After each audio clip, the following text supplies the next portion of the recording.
Good morning students. आपका जो next method है उस मेथड का नाम है इंफॉर्मेशन फ्रॉम लोकल सोर्स और कोरस्पोंडेंट्स। इससे पहले आपने दो मेथड करे हैं, direct personal investigation and indirect oral investigation. आज आपका प्राइमरी सोर्स के डाटा को कलेक्ट करने का थर्ड मेथड है और इस मेथड का नाम है इंफॉर्मेशन फ्रॉम लोकल सोर्स।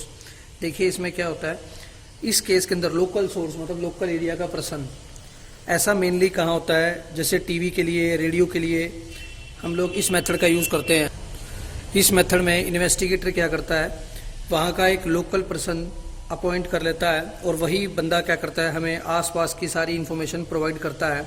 जैसे कि आप टीवी चैनल के ऊपर, रेडियो पर देखते हो, आपको एक ही मिनट में दिल्ली की न्यूज़, फिर हरियाणा की न्यूज़, फिर राजस्थान की न्यूज़, फिर पंजाब की न्यूज़, फिर बॉम्बे की न्यूज़, फिर महाराष्ट्र की न्यूज़, चाहे वो नेशनल लेवल पर हो और चाहे इंटरनेशनल लेवल पर हो, हर जगह की न्यूज़ आपको एक मिनट में अवेलेबल हो जाती है।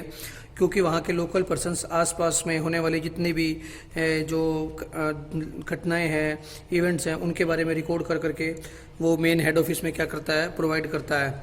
क्लियर। तो इस प्रकार के मेथड के अंदर हम क्या करते हैं, एक लोकल पर्सन वहीं का आसपास का अपॉइंट करते हैं, वही हमें सारी इन्फॉर्मेशन कलेक्ट करके देता है। क्लियर। और इस मेथड को हम बोलते हैं इंफॉर्मेशन फ्रॉम लोकल सोर्स और कोरस्पोंडेंट्स। आइए अब पढ़ के बताता हूँ। कहता है, under this method the investigator appoint local persons और correspondents at different places. Local person जो अपॉइंट किए जाते हैं उन्हीं को कोरस्पोंडेंट कहते हैं, जो कि वहाँ से आसपास से इन्फॉर्मेशन कलेक्ट करते हैं। They collect information in their own way and furnish the same to the investigator. वो अपने तरीके से इन्फॉर्मेशन को इकट्ठा करते हैं और इन्वेस्टिगेटर जो एक स्टडी करता है उसको सारी की सारी इन्फॉर्मेशन प्रोवाइड कर देते हैं। सूटेबिलिटी कहता है, जब आपको रेगुलर और कंटिन्यूस इन्फॉर्मेशन चाहिए होती है, जैसे टीवी में आपको लगातार न्यूज़ चाहिए होती हैं। The area of investigation is large. इस मेथड के अंदर एरिया क्या होता है, बहुत बड़ा होता है। The information is to be used by journals, magazines, radio, TV etcetera. A very high degree of accuracy of information is not required. क्योंकि आपको पता है जो ये इन्फॉर्मेशन ज़रूरी नहीं है कि सही हो या ना हो, मतलब एक्यूरेसी इसके अंदर ज़्यादा डिमांड नहीं करता है। क्लियर। तो अब इसकी मेरिट्स पढ़ते हैं हम लोग। इकोनॉमिकल का मतलब होता है कम से कम खर्चा लगना या ज़्यादा से ज़्यादा खर्चा लगना, इकोनॉमिकल उसको बोलते हैं। इकोनॉमिकल जब लेस इकोनॉमिकल है या खाली इकोनॉमिकल वर्ड है तो इसका मतलब है कि खर्चा कम से कम लगना। This method is quite economical in terms of time. कह रहा है कि टाइम भी बहुत कम लगता है इसके अंदर, मनी भी बहुत कैसा खर्च होता है, कम पैसा खर्च होता है, और एफर्ट्स भी क्या होते हैं, कम इन्वॉल्व होते हैं, क्योंकि हर जगह पर अलग अलग बंदे अपॉइंट किए हुए होते हैं। दूसरा, wide coverage. This method allows a very Fairlie wide coverage of investigation. हम इसमें जो है ना बड़ा एरिया कवर कर लेते हैं।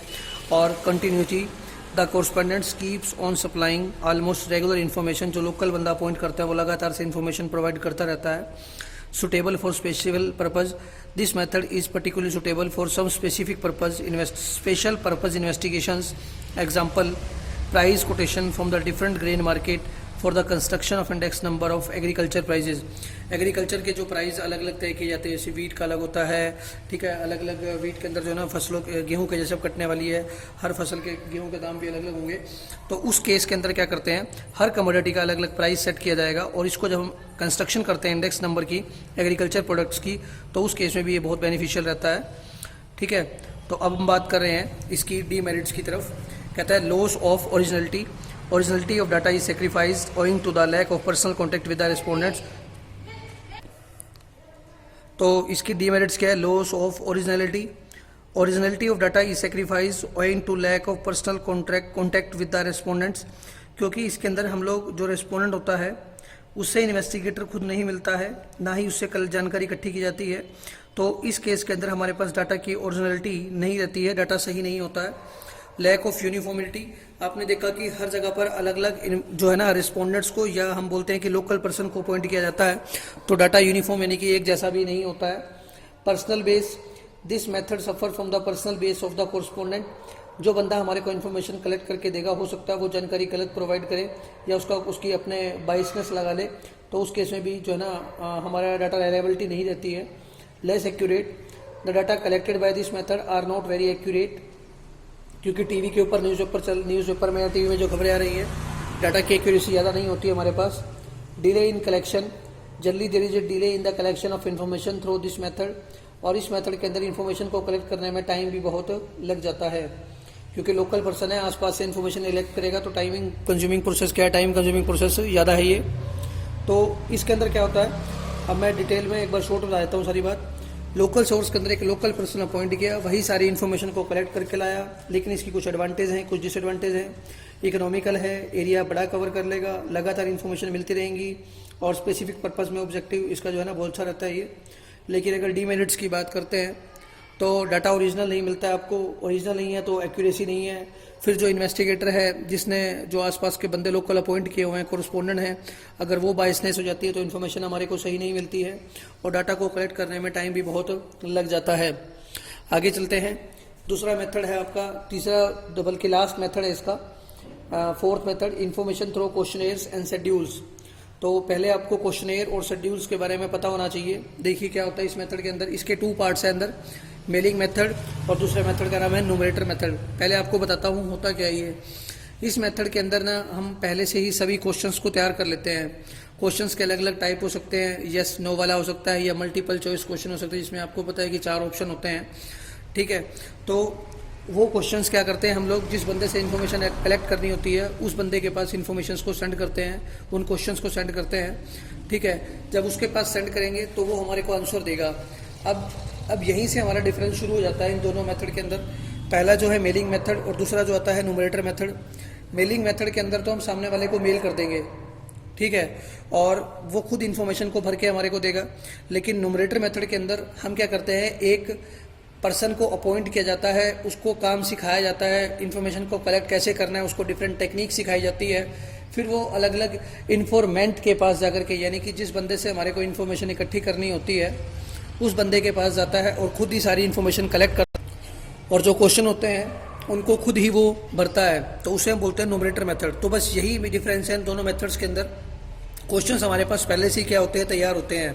आइए आगे पढ़ते हैं। पहले मेलिंग मेथड के अंदर कहता है, under this method questionnaires are mailed to the informants, a letter each attached with the questionnaire. आप इन्फॉर्मेंट्स, जिस आदमी से इन्फॉर्मेशन इकट्ठी करनी है उसको क्वेश्चनेयर सेंड कर देते हैं, और साथ में एक लेटर अटैच कर देते हैं जिसमें ये लिखा होता है कि आपने ये जो क्वेश्चन पूछे हैं ये क्यों पूछे हैं, और इस क्वेश्चन को पूछने का कारण क्या है, या आप कोई स्टडी कर रहे हैं तो वो सारी बातें एक लेटर में लिख के उसके साथ ही मेल कर देते हैं। It is also assured that the information would be keeped secret, और ये भी बताया जाता है सामने वाले बंदे को जिससे आप इन्फॉर्मेशन इकट्ठी कर रहे हैं कि आपकी द्वारा प्रोवाइड की गई इन्फॉर्मेशन को हम किसी को दिखाएंगे नहीं, बल्कि उसको सेफ रखेंगे। The informant notes the answers against the questions and return the completed questionnaire to the investigator। जो इन्फॉर्मेंट होता है वो उन सभी का आंसर दे करके वापस इन्वेस्टिगेटर को क्या कर देता है, मेल कर देता है। तो आपने एक बात देखी है कि मेलिंग मेथड के अंदर मेल किया जाएगा, सामने वाला बंदा मेल्स को पढ़ेगा, फिर उसके आंसर को लिखेगा और वापस मेल कर देगा। भैया सिंपल सी बात है, ये केवल पढ़े लिखे लोग ही इस मेथड का यूज़ करेंगे। और जिस बंदे के पास मैंने इन्फॉर्मेशन कलेक्ट करने के लिए भाई जी है, हो सकता है वो जानकारी ना दे, हो सकता है वो गलत जानकारी भी दे दे, तो ये इसके अलग अलग केसेस हैं, उसके बारे में पढ़ते हैं अभी। कहता है सुटेबिलिटी, ये मेथड सुटेबल कब है। The area of the study is very wide और द इन्फॉर्मेंट्स आर एजुकेटेड। एक तो एरिया बहुत बड़ा होना जरूरी है, और जिस बंदे से इन्फॉर्मेशन इकट्ठी की जाएगी उसका पढ़ा लिखा होना जरूरी है। और अब बात करता है मेरिट्स की। इकोनॉमिकल, ये इकोनॉमिकल है क्योंकि इसमें टाइम, मनी और एफर्ट्स बहुत कम लगते हैं, सीधा मेल किया और काम बन गया। दूसरा ओरिजिनल, डाटा ओरिजिनल रहेगा क्योंकि जो इन्फॉर्मेंट हमारे को इन्फॉर्मेशन प्रोवाइड करेगा वो रिटर्न की फॉर्म में देगा और वही हमारे पास सबमिट हो जाएगी, तो इन्फॉर्मेशन हमारी क्या होती है, ओरिजिनल होती है। तीसरा वाइड कवरेज, और ये एरिया क्या करता है, बड़े एरिया को कवर कर लेता है। अब इसकी डीमेरिट्स क्या हैं। लैक ऑफ इंटरेस्ट, हो सकता है जिस बंदे से हम लोग इन्फॉर्मेशन कलेक्ट कर रहे हैं उसका इंटरेस्ट ना हो तो हमारे को कोई भी इन्फॉर्मेशन प्रोवाइड नहीं करेगा या इनकम्प्लीट आंसर देगा। लैक ऑफ फ्लेक्सिबिलिटी, इसमें हम किसी प्रकार का कोई भी चेंज नहीं कर सकते हैं, जैसे कि डायरेक्ट पर्सनल इन्वेस्टिगेशन के अंदर कर सकते थे, क्योंकि एक बार जो मेल कर दिया गया है अब उसमें कोई चेंजेस होने पॉसिबिलिटी नहीं है। और लिमिटेड यूज़, ये लिमिटेड यूज़ है क्योंकि इसमें केवल पढ़े लिखे लोग इसका आंसर दे सकते हैं, यानी कि एजुकेटेड पर्सन ही हमारे को इन्फॉर्मेशन प्रोवाइड कर सकते हैं। Thus this method can not be used with the information are when the informants are uneducated. और बेस्ड का मतलब होता है पक्षपात। If the informants are biased, यानी कि जो इन्फॉर्मेशन प्रोवाइड देने वाला है वो सही जानकारी हमारे को प्रोवाइड नहीं कर रहा है। और data accuracy, the conclusion based on such investigation जब इस प्रकार के मेथड के अंदर हमारे को इन्फॉर्मेशन मिलती है तो हो सकता है कि वो हमारे को गलत जानकारी दे, तो उसके ऊपर हम विश्वास नहीं कर सकते, रिलायबिलिटी और एक्यूरेसी वहाँ पर नहीं होती है। जो आपका नेक्स्ट मेथड आता है उसका नाम है numerator method.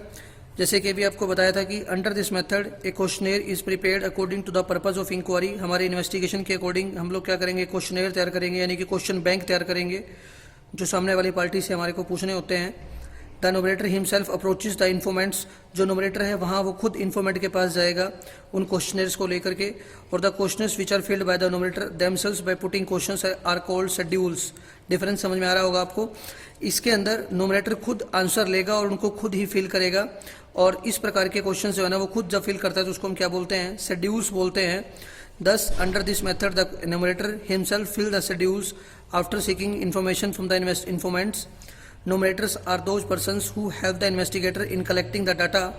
The numerator are given training to fill the schedules and put the questions intelligently to obtain accurate information. जैसे कि मैंने आपको बताया था कि इस मेथड के अंदर numerator को ट्रेन किया जाता है, तो वो क्या करता है, उन सबको फिल कर लेता है, ठीक है, उसको ट्रेन किया जाता है। सूटेबिलिटी, जब आपका एरिया क्या हो, बहुत लार्ज हो और द स्पेशलाइज स्किल्स और इन्वेस्टिगेटर की बहुत ज़रूरी हो,